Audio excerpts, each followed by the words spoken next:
Good afternoon, everyone. Welcome to Supplemental Tutor.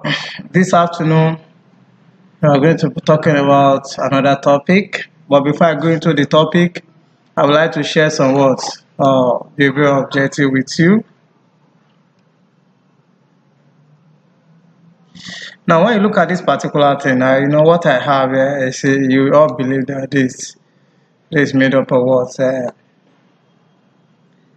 It's made up of what element, especially we call it metals. Talk about metals. Therefore, this particular printer is being coated with alloy, which is equally made up of what metals. Now, in that particular case, it means we have to have a better understanding of what it metals. Then let me quickly talk about the physical properties of metal. The first one is their shiny, lustrous. When you look at it, this is shining because the part is being coated, it's even being made of metal. Aside it, they are good conductor of electricity and heat. They possess a mobile electrons. Yeah. Why are we using them for this particular purpose? It's because when you heat them, they absorb the heat and send the heat to the contents of which you put inside. And aside this, they are solid at room temperature. Look at it, this is solid. Look at it, this is solid at at room temperature. Except mercury, which is liquid at room temperature. You need to know that. And they are opaque objects. What do you mean by opaque objects? If you allow light to penetrate, you see light will not be able to penetrate through it. Light is different from heat. That's why we said an opaque objects, because light will not be able to pass through them. Then they are malleable. It means you can hammer them into different shapes. You see, we have different shapes of this particular parts. You have different shape of plane as well. You see, because they are malleable. And we talk about the high melting point. They have high melting point. They have high density. You see, some of them they are heavy. They are very heavy. Except you hammer them into lighter sheets. These are the physical properties of metals. Talk about they are lustrous, means shining. They can conduct electricity and heat because they have mobile electrons. They are solid at room temperature, as you can see them here. Except mercury, which is liquid. They are opaque materials. I told you, if you flashlight through them, the light will not go through them. They are malleable. You can hammer them into different shapes. They have high melting point, high density.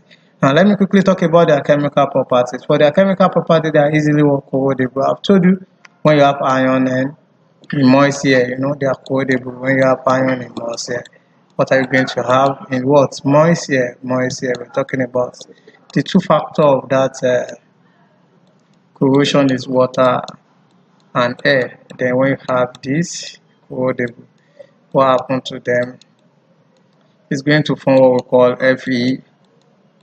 That is Fe3. It will oxidize. That is the word to X H to O. Oxidize, because by the time the first oxidation, it has no protective layers to cover up.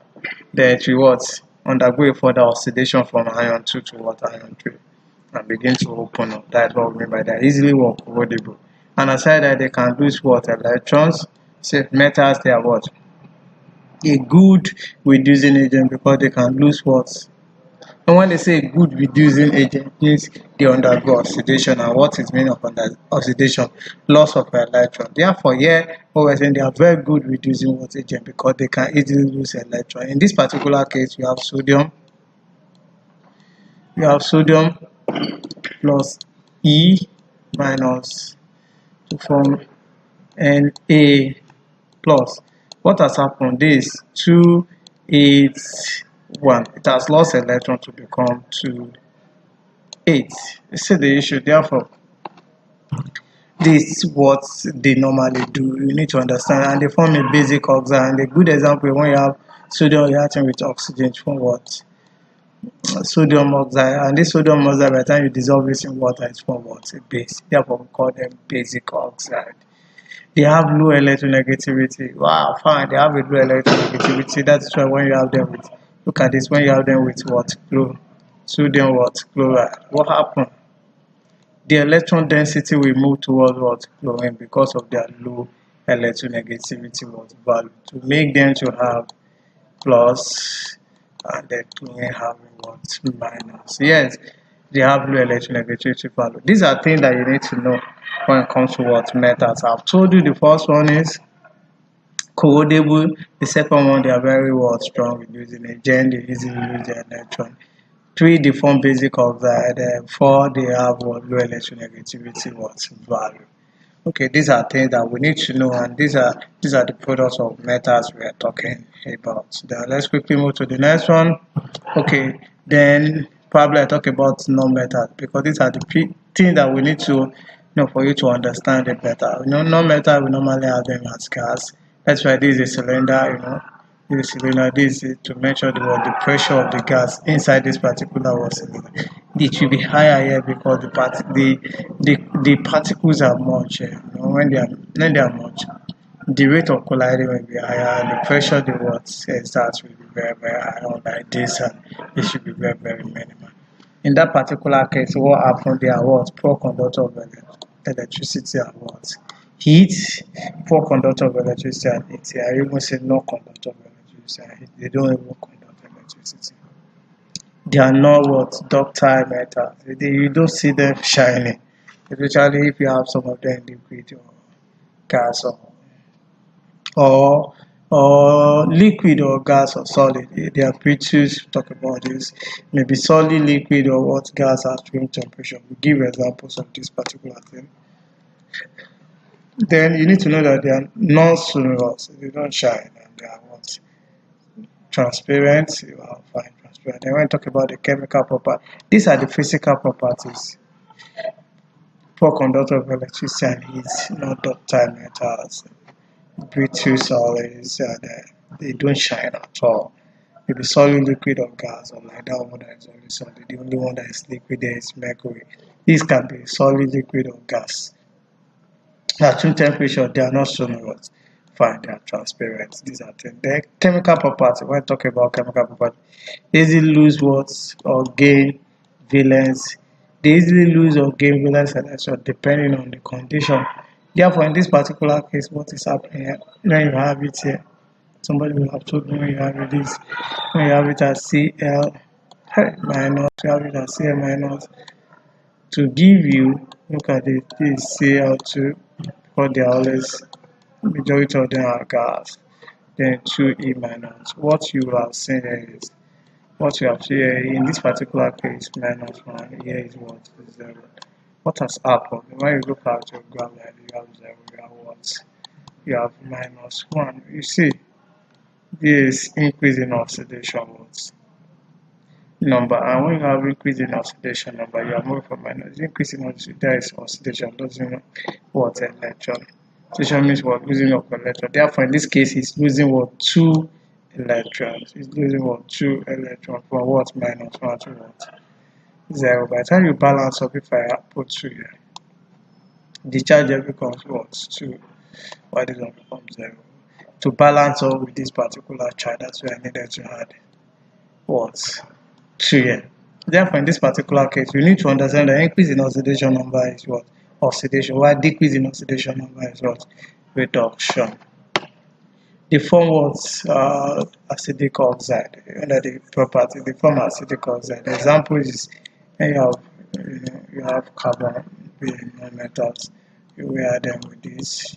Then what happens? You form CO2. And this particular CO2, by the time you dissolve it in water, what happens? It forms what we call H2CO2, which is a weak acid. Therefore, they form what? Acid, what? Acidic oxide, or we call them acid anhydride. They are great oxidizing agents. Great oxidizing agents. I told you about that one that they said they are what? Reducing agents. These are what? Oxidizing. They easily gain what? Electron due to their valence what? Electron. Like we have fluorine.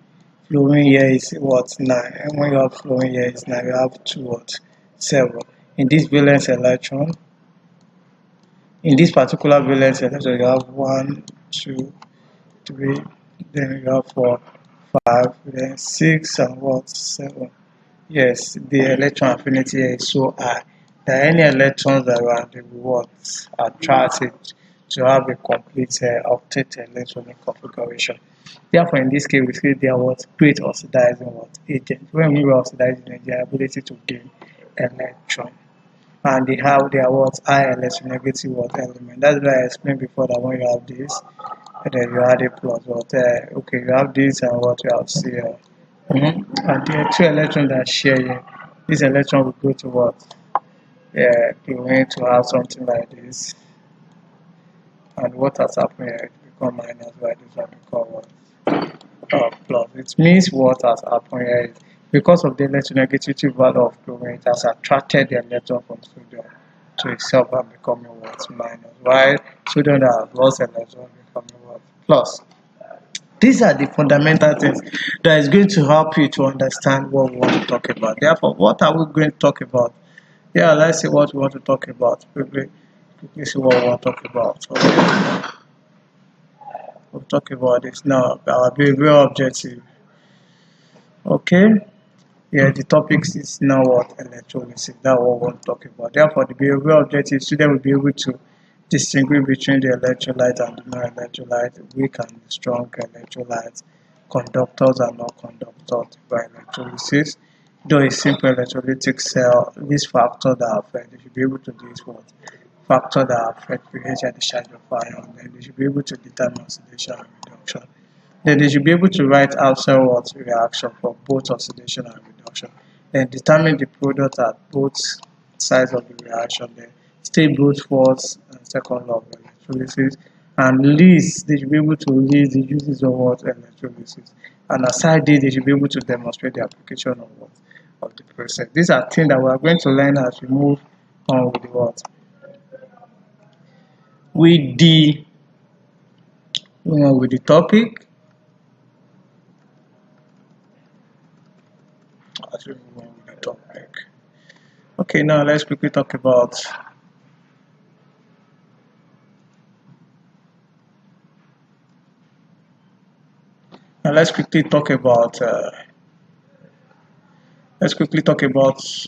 water soluble substances are distinguished as what electrolyte and what non-electrolyte.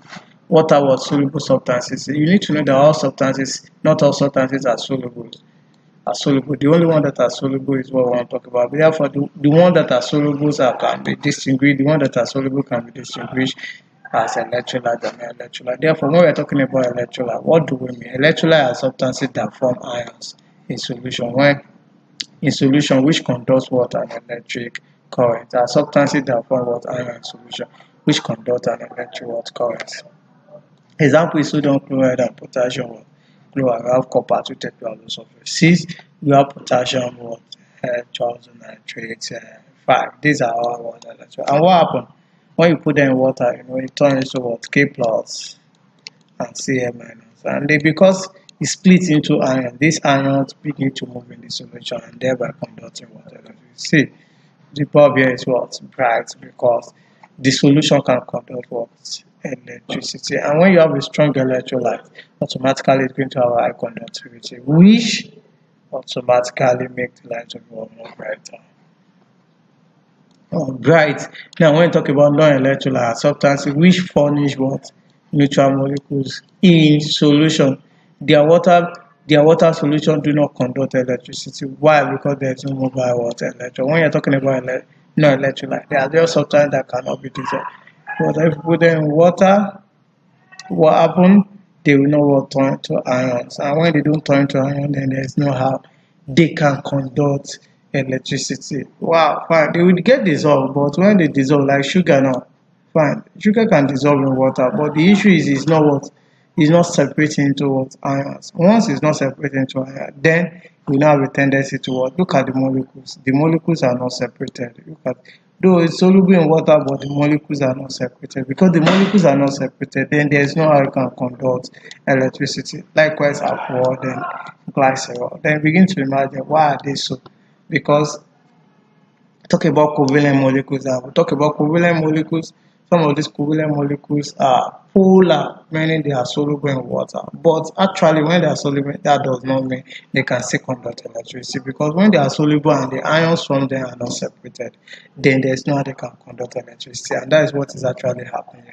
Although they are soluble in water, fine, but they cannot conduct electricity because they cannot what dissociate into what we call ions. And if they cannot dissociate into ions, there is no how the movement of electron can be possible. In that case, then you see the bulb is not coming up. Therefore, you have to check, understand the concept. Sugar can be soluble in water, fine, it's soluble, but it's not separated into what the components, what elements that form the sugar. Likewise, alcohol and glycerol. These are examples that are very, very essential to us, and we need to know that. Then let's quickly talk about what we now. What this is what we call a strong electrolyte and a weak electrolyte. When you're talking about strong electrolyte, or sometimes we dissolve completely in water. We talk about it when they dissolve completely in water automatically. That is, it gives 100% of iron in the water, so they're having higher what molar conductivity. This point is very, very important. It gives it what 100% iron into the water solution. Therefore, having a higher molar water conductivity. We see the bulb is very, very bright white because all the ions have been completely what released into the water solution. Then when you have a weaker electrolyte, we are talking about sometimes we dissolve partially in water. What is the implication? Implication is it's not releasing all its iron into the water solution. Therefore, it's not giving 100% iron into the solution. It gives not all its water into the solution, therefore having lower molar conductivity. The bulb is not as bright at this particular one. The reason is very simple, because when it dissociates, it's not dissociating to give all its iron into the solution. Look at it, this iron, this iron. But what happened to this? This has not dissolved in the solution. Unlike when you have this where all are splitted into the solution. In this case, the bulb will light, but it won't be as bright at this particular one. Okay, good. And we talk about what we call conductor and not what conductor. Now, when we are talking about conductors, what do we mean? They are solid. You need to understand they are solid substances that allow electric current to flow through them. They are solid substances that allow electric current to flow through. Therefore, a good example is silver, gold, then copper, then steel, even your salt water. They are what conductor. So they are solid substances that allow electric current to flow through it. Sea water is what salt. You know, we're talking about salt, and this particular salt can conduct electricity. You know, that's why we call them. The difference between these and these, they allow electric current to flow through. Unlike the electrolyte, you have to put them in water before dissociate into iron, then allow water ion to move through. But this particular one, just a solid, is allowing electric current to flow through. Then we have what we call a non-conductor. What happens? They are solid too. Substances that do not allow electric current to flow through it. Do not allow electric current to flow. And the rubber, tire cell, glass. Glass is what non-conductor. The oil is a non-conductor. Diamond is a non-conductor. And dry wood, there's no electric current can flow through it. Good. Then quickly have to talk about the difference between electrolyte and conductor, because it seems as if they are the same. But they are not actually the same. Look at the electrolyte, look at the conductor. Now they said they decompose by electric current. When electric current is flowed through the electrolyte, they split them into ions. But yeah, they don't decompose by electric current. Have you ever seen copper wire turn into ions when the light is on? No, it's not possible, but the electron is actually moving through the wire. Now they are either aqueous solution or molten salt. So you need to understand they are either aqueous solution, but they are usually solid. They're usually solid. Look at them. They're usually solid. This one can be in molten form or in solution. They contain free mobile ions. Fine. This one contains These are ions, free mobile ions, but this one contains free mobile electrons.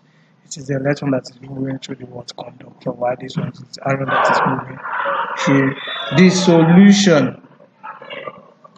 So let's quickly talk about another thing that is very, very important. We talk about concentrated and diluted solution. Now, when you're talking about concentrated solution, it's a solution that contains little or no water. Therefore, they have a little conductivity. You have to understand this.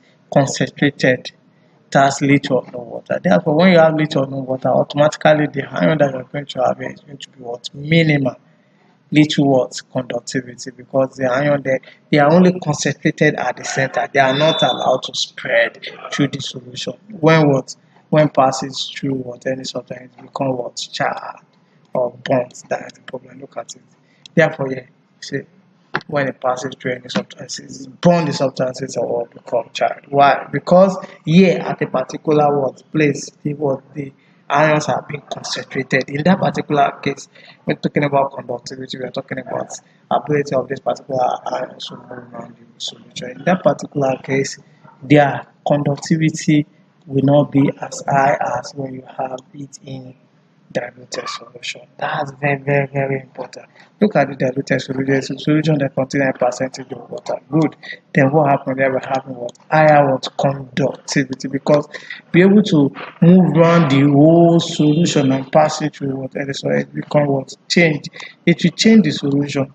It will not what? Burn the solution. Now, this is very important when we're learning the difference between what? Diluted solution and concentrated solution. No, that this one will have little conductivity, while this one will have higher what? Conductivity. Then question for you. I think I have a question for you. Then let's quickly look at this particular one. Can you compare the molar conductivity of a solution of ammonia with that of sodium hydroxide? And when you look at ammonia, that is a weak base. When you look at sodium hydroxide, that is a strong base. What happened? Sodium hydroxide is strong electrolytes that will completely ionize the water to produce a lot of water ions. Why this is a weak water electrolyte that ionizes partially in water to give you free ion. Therefore, the numbers of ions in sodium hydroxide is outnumber that of what ammonia, making it to what conduct more, making sodium hydroxide to conduct what more, because the numbers of ion here outnumber that of ammonia. Can you explain why copper plated ion pillar could corrode when the surface is what? Is scratched. Now when the surface is scratched, what happens? No, it's coated. You remember it's coated with iron. Automatically, by the time it opens or what happens, it opens straight to what? Copper. Then what will happen? Let's say iron is higher than copper. Good. In the what? In the series. That is the first thing you have to think about there. What? Reactivity was series. More reactive than copper. Therefore, corrode when exposed to what? Moisture to form iron what? Iron trioxide. It corrode when it what? Therefore, see, this iron plated pillar, you know, the copper is plated iron pillar. We have this pillar, then this iron, and it's now being coated. It's now being coated with what? Copper. Okay, let me put C here. It's now being coated with copper. Now, automatically, copper is less reactive.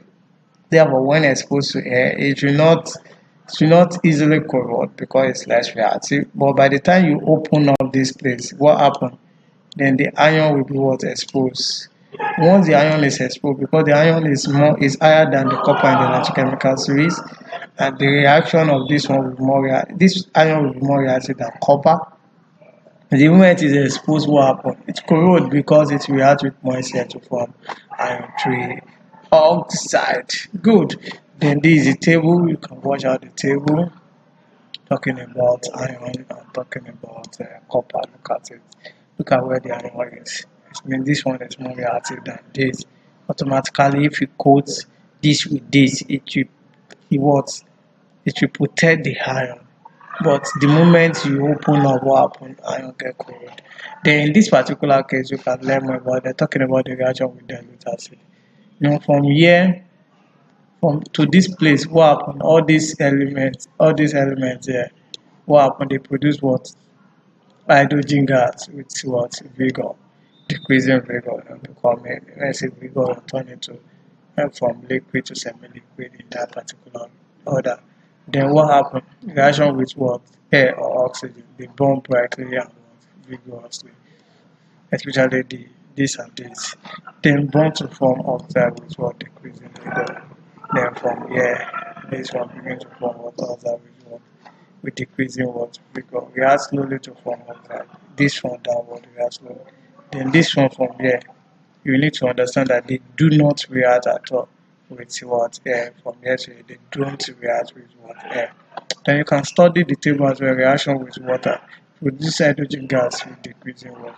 And cold water. cold water and cold water. That's the first one. These and this, even to this particular place.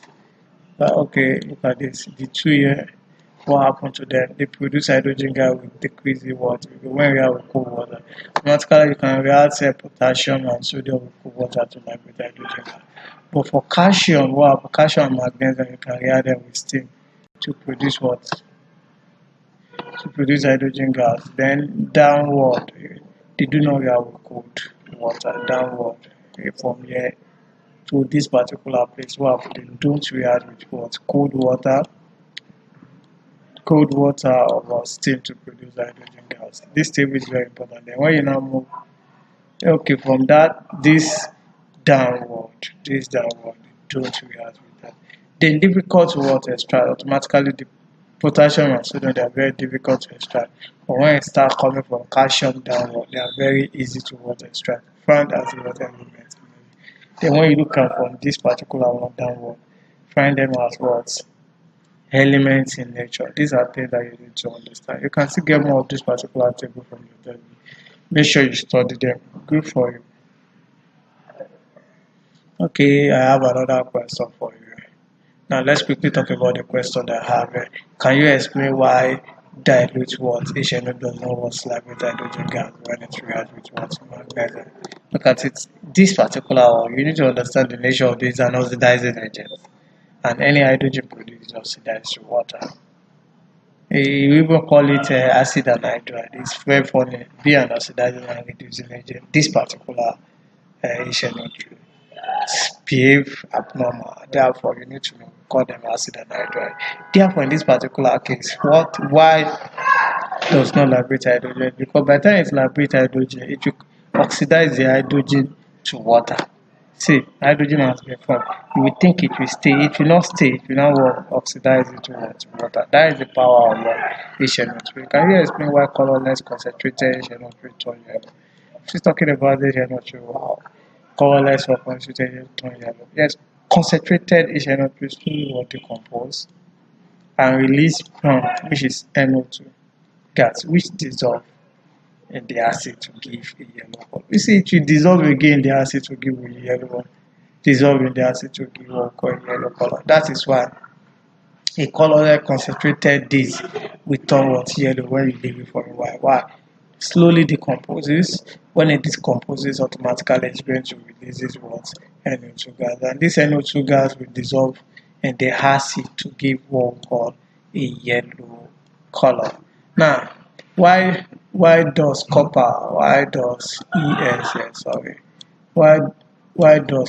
undergo oxidation less readily than iron? I've told you because of the placement of iron over the copper in the electrochemical series or in the activity series. Copper is placed below iron in the series. That's just the reason. Why does copper undergo oxidation less readily? I've told you when you coated iron with copper.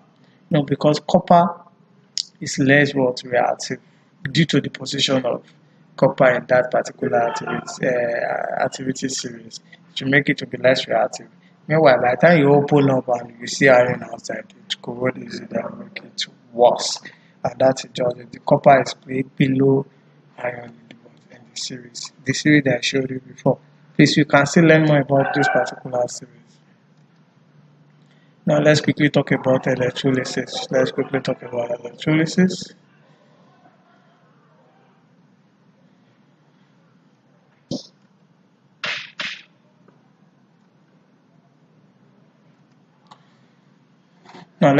about what electrolysis. Look at this electrolysis. Definition of electrolysis is the chemical decomposition of a compound either in molten salt or in solution when an electric current passes through it. Electric current must pass through before this particular compound can be split. Therefore, we say it's the chemical decomposition of compound either in molten state or in solution when an electric current passes through it. Note that the energy is from what?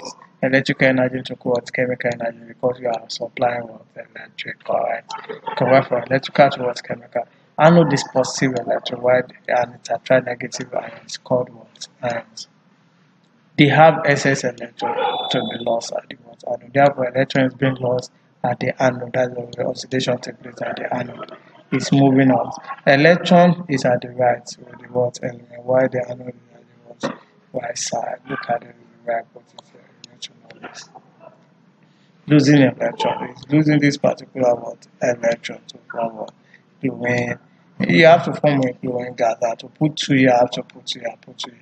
Therefore, the cathode is what negative electron and it attracts what's positive ion called what cations. And the reduction is always taking place there. Why? Because there decrease in oxidation number. In this particular case, what happens? It's receiving electron, it's gaining more electron. When you are getting more electron, what happens? Oh, what happened? Yeah, that's reduction. Therefore, look at where I put the electron. The electron is always at the right. The cations and the electron at the left. You see, they are both at the one left, and the element at the one at the right are shown below. Nature of the element are important. Like chlorine is the gas, therefore it's going to be 1, 2. Why sodium is solid and is straight. Therefore, for example, let's consider the electrolysis of what sodium chloride as shown in this particular. Look at this particular thing. In the electrolytic cell, this one will move towards the what anode. Good, because it is what the anode is positive, it will attract the negative, while the ions will move towards the cathode because the cathode is what minus and it will attract what positive. In that particular case, look at what happened. The reduction of 2D without reduction. See when we put the electron, that's reduction here. And this is a gas. This is a gas. I have to put 2 here. To come out, they have to put what 2 here. The moment I put 2 here, they have to add what 2 here. Therefore, in this particular case, we'll be saying 1 mole of hydrogen gas will give 2 mole of electron, which is equivalent to 2 farad. But don't worry, when we get to that place, you know how to do it. Look at the solution. I put this is the solution here. The solution here is ACl. Put the solution here ACl. ACl. Then I put the electrode. This anode and this is what cathode electrode. And what is the electron? See, the electron is moving from the what anode to the battery back to the what cathode. Therefore, your oxidation is taking place there. Why? Because you are losing electron. Why reduction is taking place there? Why? Because you are gaining what electron. And see the movement. The anion, which is minus, will get attracted to the what anode. While the cation will get attracted to the what cation. To the cation. Look at this. This was we have there. This is a gas, so you know I have to put you here to balance up there. If I put you here, put you here. If I put you here, I have to put what you here. Okay. Then after the chloride ion loses its electron to the anode, what happens? The pair of what chlorine atom unites from the report. That is what I did there. Therefore, the net effect of this process is the decomposition into hydrogen and what's chlorine gas. And the overall reaction is this. See the overall reaction. Gas. Good. Factors affecting preferential discharge of water ions. Okay, now the first one is the position of ion in the electrochemical series. If all other factors are what constant, then the cations, the lower ion will discharge over the cations above. The one below will be discharged over the one above. Because the lower ion gain what electron more readily from the cathode and so becomes what discharged as the neutral atom. The anions, the iron one, less electronegative, is discharged to the lower one because they easily lose electron more readily. Likewise, the same thing. You are saying here, the same thing is what we are saying here. Say the what? The higher one, that is the less electronegative, down, discharge over up. Why? Because of the up are less electronegative than the one down. Then the constitution of the ion is only effective when the two competing ions are what closely positioned in bracket. Differences is just 2 or 3. The concentrated ion will be what will be discharged like concentrated sodium chloride. The Cl will be what discharged over what OH. Why? At the anode, because this is more because the solution is what concentrated. The nature of the electrodes, we have the inert electrode like carbon and what graphite. We not take part in the what process we call them inert electrode. Why the active electrode? What happens to the active electrode? You have the copper and zinc. We always take part in the electrode in the process, and this will be discharged over others ions irrespective of the what of the conditions. That is for the what active electrode. It should be discharged irrespective of the conditions. Therefore, you just have to understand this. Then we talk about first law of electrolysis. Take that. The mass of a substance deposited at the water electrode during electrolysis is highly proportional to the quantity of electricity that passes through it. It is represented as M is highly proportional to Q. Note, M is not directly proportional to IT, where M is the mass and measured in what gram, while Q is the what is measured in what coulombs. Put Q equals to IT, where I is the current and measured in amperes, while T is the second and it is measured in what seconds. Note that the law is never represented as what M despite Q equals to IT. To remove the sign, you put equal and you introduce chemical what equivalent constant, that is M equals to what ZQ. Then what happened to the second law? Say that the second law states that when the same quantity of electricity pass through different solutions of electrolyte, the relative what numbers of moles of the element discharge are inversely proportional. That word is very important. So the charge on the ions of the what element. Note that it simply means one mole of what single what charge ion like sodium, like potassium, like hydrogen ion, monovalent ion, we give 1 farad, which is equals to. Well, let me even pause this because this is gas. Let me pause this. This is gas. Let me just say monovalent what metal give 1 mole of water electron, which is equal to 1 mole of element, which is equal to the molar mass in gram. That is sodium is 23 gram, potassium is what 39 what etc.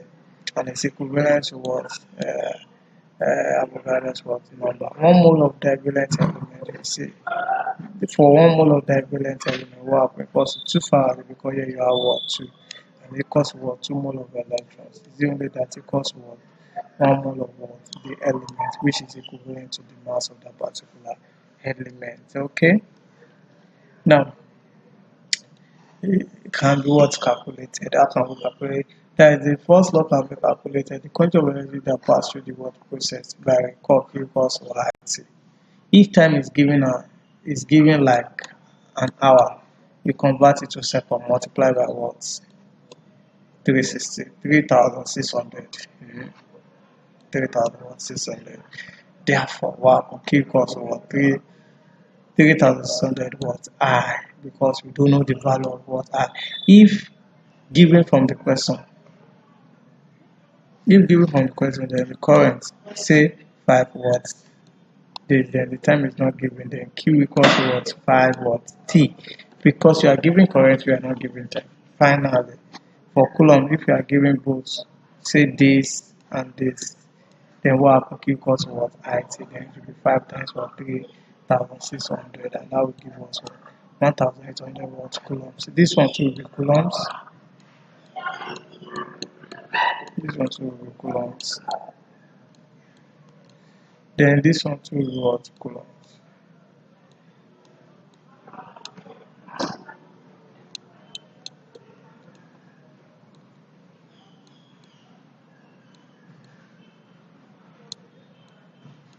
Coulombs. The continuation of the law.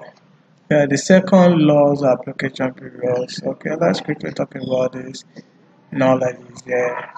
The previous knowledge here is what oxidation was number. For monovalent ions, you see, by the time you split it, K plus equals to E minus will give you K solid, or M plus equals to what? E minus will give you M solid. What is the implication? 1 mole of K plus equals to 1 mole of Faraday. Then 1 mole of Faraday, because 1 Faraday is equals to 9,600 watts. 9,600 watts coulombs, and that is equivalent to what? 1 mole of electron, and that is equivalent to what? Avogadro's constant. And 1 mole of K is equivalent to what? 39 gram of potassium. Please confirm this for me. Confirm 39 gram of potassium. If the monovalent ion is gas in nature, like chlorine or hydrogen, wow, it's totally different. Because it's going to give gas, gas, and you have to balance up. In this particular case, 1 mole of what? Chlorine gas equals to what? 2 mole of what? Electrons. And that will equivalent to what? 2 Faraday. This 2 times 9,500. Sorry with all this, please. 9,000 watts, 9,600 watts, 50 coulombs, or anything given to you. and that will equivalent to what? 2 times, because this one now is gas, 1 mole of gas. For you to find the what molar mass of this, it will be, to find the molar mass of this will be 2 times, say, which is what relative molecular mass of what. And in that particular case, and I have 1 mole, convert it to mass, it will be 1 mole, 1 times 2 times what Cl, and what I did here, and that will give me what 35.5 grams of chlorine gas, which is equivalent to gas as well, is equivalent to what volume, which is 22.4 dnq at what STP, standard temperature pressure, depending on what you want. Therefore, the monovalent ion in gas is totally different from the monovalent ion in what solid. Please note this, it's very important. What divalent ions, 1 mole of zinc will give 2 mole of water electron, and that will give 2 Faraday, and Avogadro's constant, which is equivalent to what Avogadro's constant, that is equivalent to what 64 grams of what zinc. How did I get the 64? I need to understand that 1 mole times molar mass of zinc, that just to get me my mass. If divalent ion is gas like oxygen, then it will not be like matters. Look at it. This oxygen, this what electron. Therefore, 1 mole of oxygen gas, 1 mole of this oxygen gas, and 1 mole of oxygen gas is equal to what 4 Faradays, and is equal to what 4 mole of electrons, and that equals to what 64 grams. How do I get the 64 grams? Convert 1 mole of oxygen gas to mass. That will be what 1 times 2 times 4, and that will give me what 64. But that is what I did in 1 mole times 2 times 32 grams. Divalent gas times 32, that will give me what 64.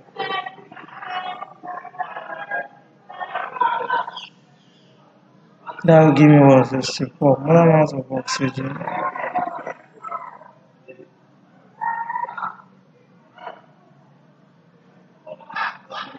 Molar mass of oxygen.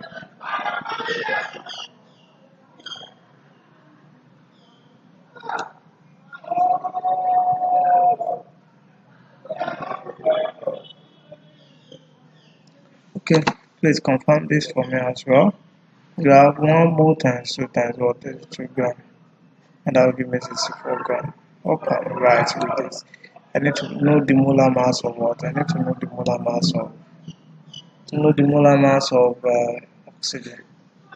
Okay, in that particular case, then is equivalent to what 22.4 dnq at what STP.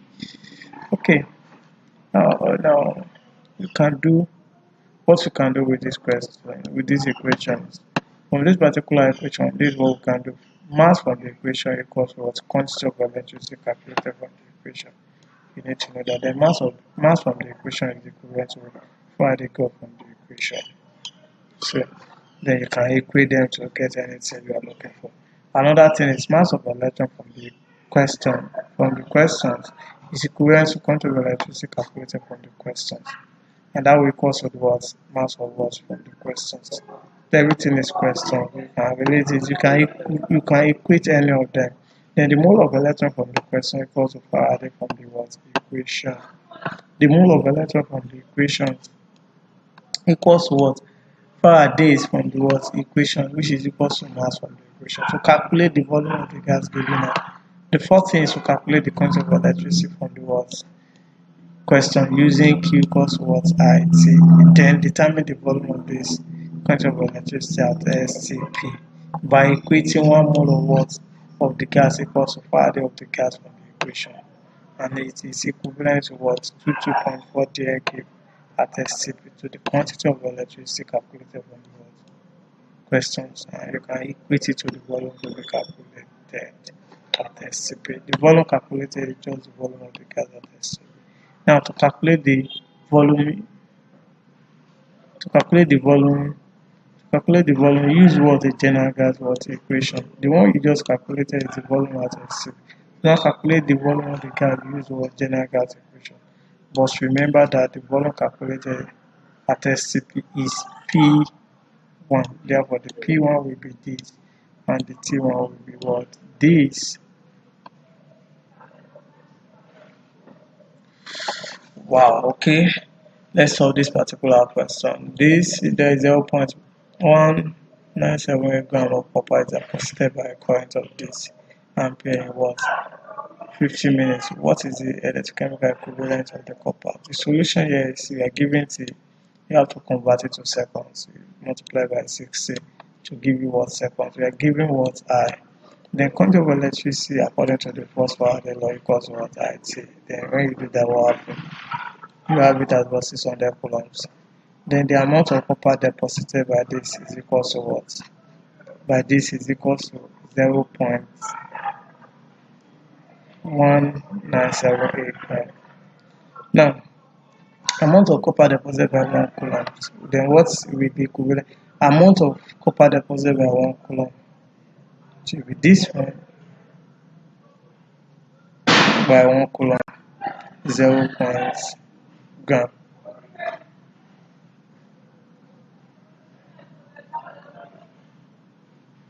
You know what we're talking about here, Q is equal to what? Z mass. Therefore, Z here is equal to the Q divided by what? Mass. Then we've gotten our Q to be this. Therefore, what we're trying to do here is very simple. Here, then the Z will be just equals to what? Q, which is 600 divided by mass. And the mass we have there is what? Is 0.1978. Then you do that, is what we're going to get in what? In gram. Now that's then determine the product at the anode and the cathode of the acidic by water. Giving anode and the cathode as platinum. The first thing you write is the ionic equation, remembering what the oxidation number using water ions. You have this already. Then the anode is positive and the oxidation temple then attracts the negative ions. And the negative ions there, remember the electrode is inert. The negative ion there is OH minus and SO42 minus. Since the position between the competing what ions are far apart, then the position of ion in the series will come in. Then OH will be discharged as follows. Just note whenever you are discharging OH minus, you have 4OH minus will give you 3H2O plus O2 plus 4E minus. Then what happened? The oxygen is giving up. What happened? The oxygen is giving up at the what? At the cathode. Is giving up at the cathode. No, this is anode. Oxygen is giving up, right? It's giving up then at the cathode. What happened? I want to know what happened at the cathode because cathode is negative. It's going to attract what? Positive. Let's see what happened. Let's see what happened. The cathode is negative, it will attract positive ion. And since the ions coming is the same, and the cathode is what's in, and then you have this. Then remember you turn into gas. Therefore, what happened here is what at the what cathode hydrogen gas is what? Hydrogen gas is giving off. What happened in the solution since other ions are still there? Let's find out. Now the process disturbs the ionic equilibrium of water, then water ionizes more into the solution, therefore solution becomes what? Acidic, because the concentration of the acid water has increased. We see we have hydrogen plus SO42, and by the time they react together they form what? Acid. Because they are forming this, what happens? They make the solution to become what? More acidic. Likewise, when you have a molten sodium chloride electrolyte, the anode and the carbon is what? The anode and the cathode is what? Carbon inert. What is the product at both sides and the effect of the solution? Okay, the first is you write the ionic equation as shown below. Sodium chloride also note here. It's molten. No water is what? Needed. No water is needed. Therefore, this is what you have in straight. Therefore, at the anode, this one will go to the anode. The negative will go to the anode, then turning into what? Gas. Chlorine is giving over the what? At the anode. Then at the cathode, sodium will get attracted. What happens here? Sodium is what? Deposited because it is a what? A molten solution. No water is in there. Then the effect, the electrolyte remain what? Uncharged because no water to disturb the ionic equilibrium. Why? Because the solution is what? Molten salt. Is a molten salt. It's salt that needs in solution. Okay, then let's quickly talk about the use of what? Electrolysis. Okay, now say it is used in the extraction of metals like sodium, potassium, magnesium, calcium, aluminum, zinc, and non-metals like hydrogen, fluorine, chlorine. Then, like in the extraction of aluminum from the aluminum ores, aluminum is produced at the water, the cathode, while oxygen is produced at the anode. That is the extraction of what? Aluminum from its aluminum ore. It is used in the preparation of what metal like copper, mercury, argon, and what? Gold. Impure copper can be can be purified when used as well as the anode, while the pure copper is used as a cathode, so that the impure copper loses what its electron and gets reduced, while the pure copper and the what cathode receives what the electrons and get what is inside. You can use it for what preparation of metal. It is equally used in the electroplating of one metals. You can use it to electroplate one metal to the what other. When you're talking about electroplating, you're just covering up, just like our fridge is being what electroplated with what steel, so that it will not what corrode. This is what we're talking about. Look at this. This particular shoe is being electroplated to allow it to last what longer. And then it is used in the preparation of certain what important compounds like sodium hydroxide in the electrolysis of what brine. Okay, thank you for listening.